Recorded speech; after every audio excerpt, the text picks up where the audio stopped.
We are leaving our Airbnb. This is our security gate. And we're going to go get some breakfast at the bakery that we always go to.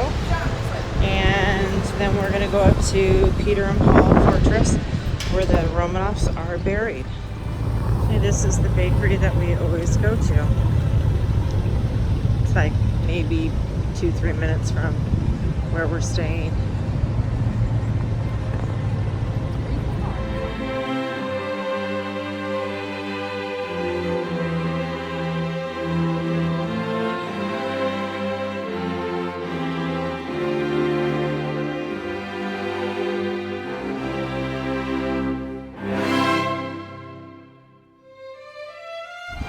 There are also symbols to show you how long until you need to cross.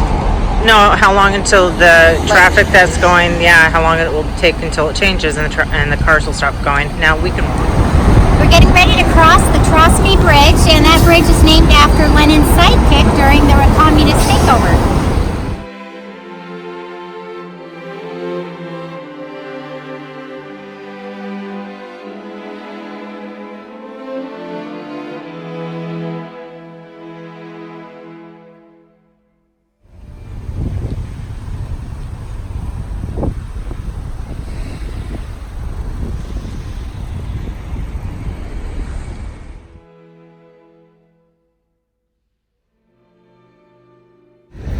So we finally made it over to the island where the Peter and Paul Fortress is. And we're crossing the bridge that actually goes onto the island.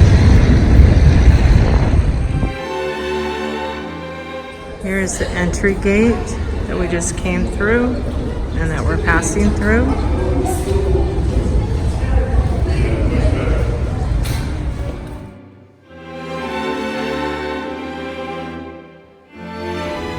Peter and Paul Fortress. Founded by Peter the Great in 1703 during the Great Northern War with Sweden, this fortress is on an island in the Neva that was the birthplace of St. Petersburg. Its gold steeple catches the sunlight and its blank walls face the Winter Palace across the river.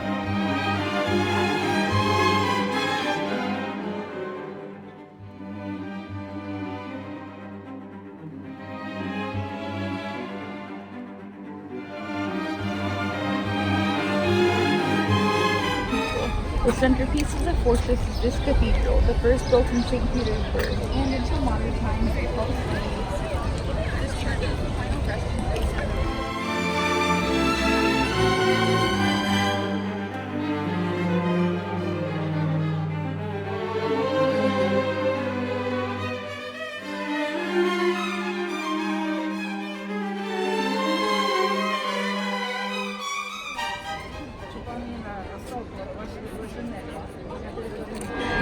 We didn't quite get here early enough this morning. We're moving slow, so we have to really stand in our first line of the entire trip. I think we've been here like 5 or 6 days. We are at St. Peter and Paul Cathedral. This is the first cathedral that was built in St. Petersburg.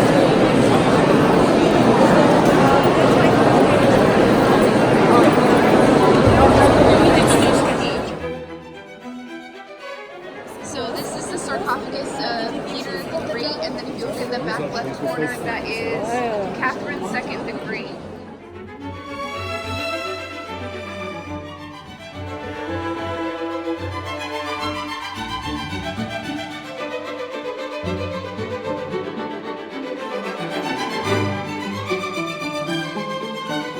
This is the tomb of Maria Fedorova.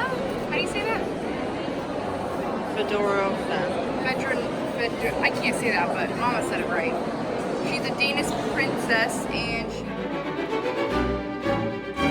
so this is the tomb of Alexander III, who was Maria's husband. These are the tombs of the last tsar and his family, which was Nicholas II, his wife Alexandra, their 4 daughters and 1 son.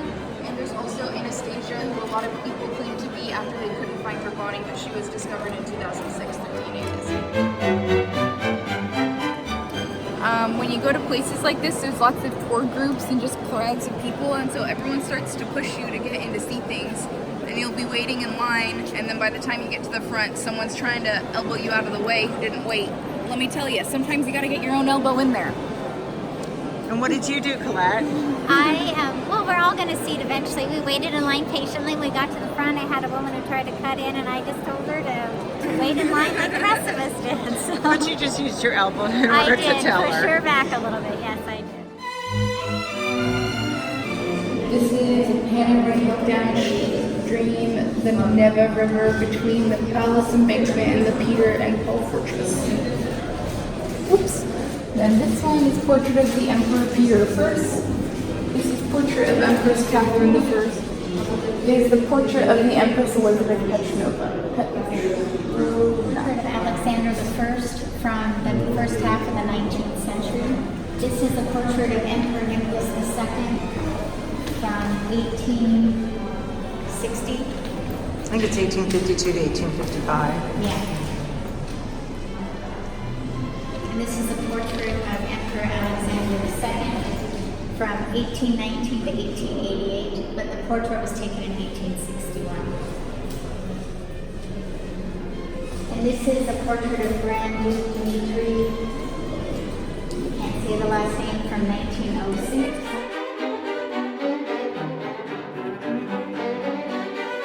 On July 17, 1998, as directed by the Russian government, a funeral ceremony was held in the St. Peter and Paul Cathedral for the remains recovered near Ekaterinburg that, according to the statement of the government for the commission, belonged to Emperor Nicholas II, Empress Alexandra Feodorovna, their daughters, Grand Duchess Olga, Tatiana, and Anastasia, the family doctor.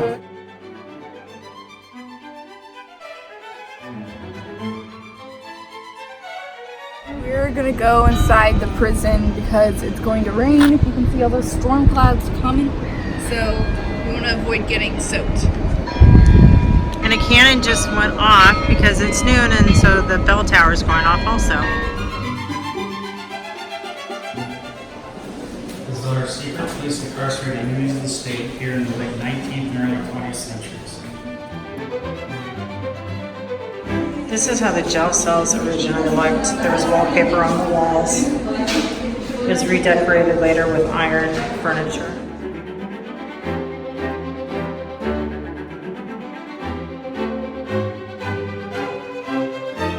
These are the stairs that lead up to the second level of the prison.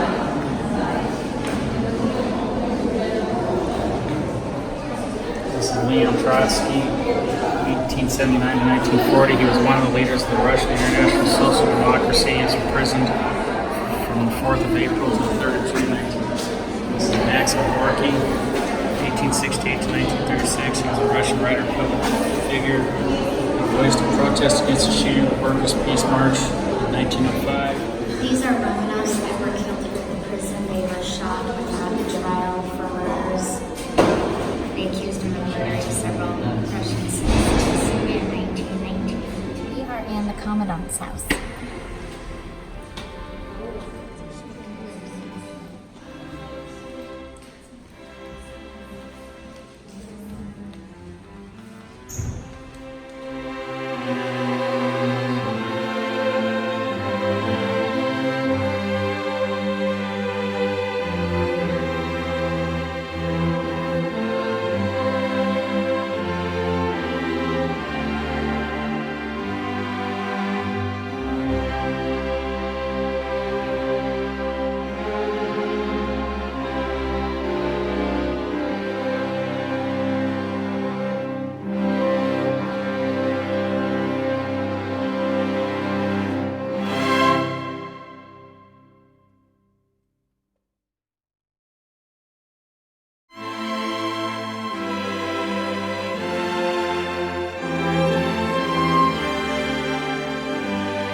Pleasantly surprising.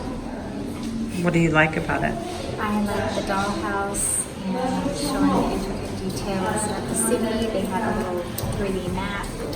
And all the women's clothing. And shoes. They must have had tiny feet back then. They also, did you guys see the bathtubs and stuff and the toilets and all that kind of stuff? Urinals over the period of history. And what was the best thing about the Commandant's house? The miniature dollhouse. No, the free bathrooms. Oh, yes. So we are eating at a little cafe that's in the Peter and Paul Fortress area. I got fish with, it looks like maybe sauerkraut on top and some potato wedges. Colette got beef stroganoff, mashed potatoes, and I'm not sure what that is. Apple roll. Ooh, yummy. Got 2 rolls and a chicken schnitzel and also potato wedges. Dad got this salad thing, which has 2 things. Mom does not like very much of it. And her and Dad are going to share these potato wedges. So we finally got into the Neva curtain wall. It's been a little difficult because nothing's written in anything but Russian, so we can't read anything.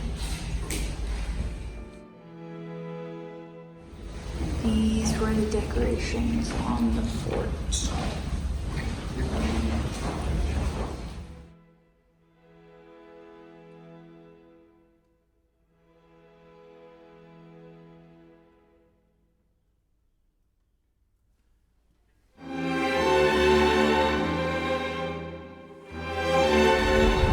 Here behind me is a mosque in St. Petersburg. The reason there's a mosque here is it's a multicultural region, and 6% of the population of St. Petersburg is Muslim.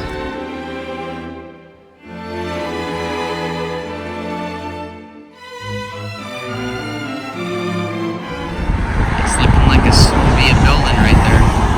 Or at least a Soviet statue.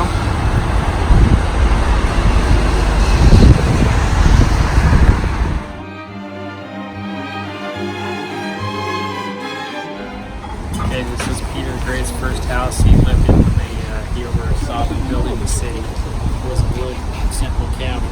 They built this structure over it to protect it from the elements. I don't know how long. So, yeah. I think it's only 19 feet wide by 42 feet long.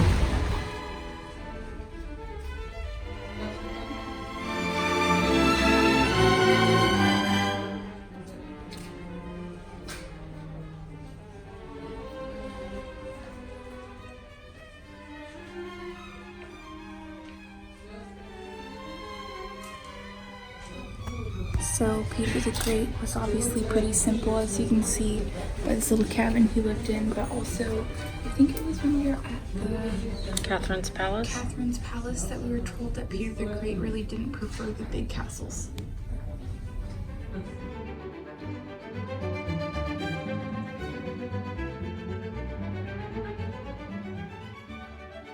This is the bedroom of Peter the Great. Near the washstand there is one of the walking canes held by Peter I, and also a cast mold from his hand, which was made in 1707 when the Tsar was visiting the cast iron foundries in Lipsky. So this is Peter the First's dining room. The interior was furnished by the 14th century. 13th. 13th century, and has been reconstructed inside the room. On the table there's a metal houseware produced in the Russian workshops and wine glass samples from the first glass factory.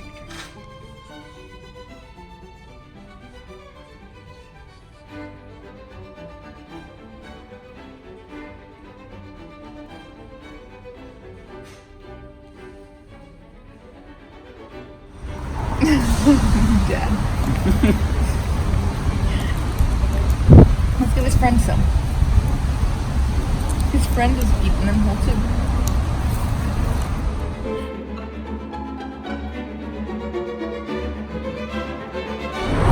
So I really like the restaurant Stole on Nevsky Prospect. However, we went to it a second time. The guy misunderstood what Sean ordered for me, and I ended up getting rabbit. I don't eat meat. And so, haven't had meat in almost 2 years, and let me tell you, I do not like the taste of meat anymore. Smell is okay, but taste of it just, ugh. So, still a good restaurant.